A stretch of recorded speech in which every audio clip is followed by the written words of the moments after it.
वर्ष उम्मीद है आप सब अल्लाह ताला के फजल करम से ठीक होंगे। अल्लाह ताला आपको हमेशा हसनत और शादोबाद रखे, आमीन। इसी एक दुआ के साथ शुरू करते हैं अपनी आज की वीडियो। तो व्यूअर्स, आज मैं बनाने जा रही हूँ स्ट्रॉबेरी मिल्क शेक। तो स्ट्रॉबेरी मिल्क शेक बनाने के लिए मैंने हाफ़ के जी दूध ले लिया है बॉयल, और ये मैंने इसमें 1.5 पाव स्ट्रॉबेरी लिया है, इसको मैंने साफ़ कर लिया है। और ये मेरे पास मैंगो वाली आइसक्रीम है, तो मैं मैंगो इसमें यूज़ कर रही हूँ। आप कोई सा फ्लेवर इसमें ऐड कर सकते हैं। और 2 से 3 टेबल स्पून इसमें मैं डालूँगी चीनी। तो सबसे पहले मैं स्ट्रॉबेरी के 2 पीस कर लूँगी, ताकि ये इजीली जो है ना वो ग्राइंड हो सके। तो व्यूअर्स, मैंने स्ट्रॉबेरी के 2 पीस कर लिए हैं। अब मैं इसको डालूँगी ये ब्लेंडर वाले जग में। इसमें ये चीनी डाल देंगे, 2 से 3 टेबल स्पून इसमें बहुत होगी। दूध डालेंगे, हम इसको अच्छी तरह से ग्राइंड कर लेंगे।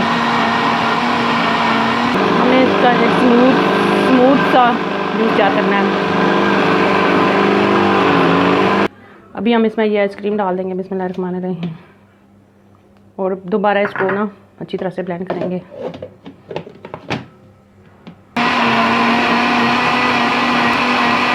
बस ये हमारा स्मूथ सा जो है जूस रेडी हो चुका है। तो अब मिल्क शेक रेडी हो चुका है। तो अब मैं इसको ग्लास में डालूँगी, सर्व करके आपको दिखाती हूँ।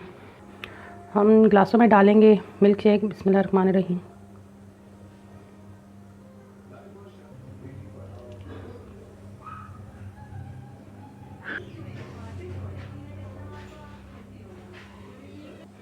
तो व्यूअर्स, ये बहुत ही रिफ्रेशिंग सी ड्रिंक मिल्क शेक जो है हमारा रेडी हो चुका है। तो अगर आपको हमारी आज की वीडियो पसंद आए तो हमारी वीडियो को लाइक करें, शेयर करें, कमेंट्स करें। हमारे चैनल साथ चाचियल प्याल फूड एंड टिप्स को सब्सक्राइब करना मत भूलें। जहाँ रहें खुश रहें, हंसते रहें, मुस्कुराते रहें। मुझे अपनी दुआ में याद रखिएगा और हमारी वीडियो को मुकम्मल वॉच कीजिएगा और हमारे चैनल को ज़रूर सब्सक्राइब कीजिएगा। इसी के साथ मुझे दें इजाज़त। अल्लाह हाफिज़।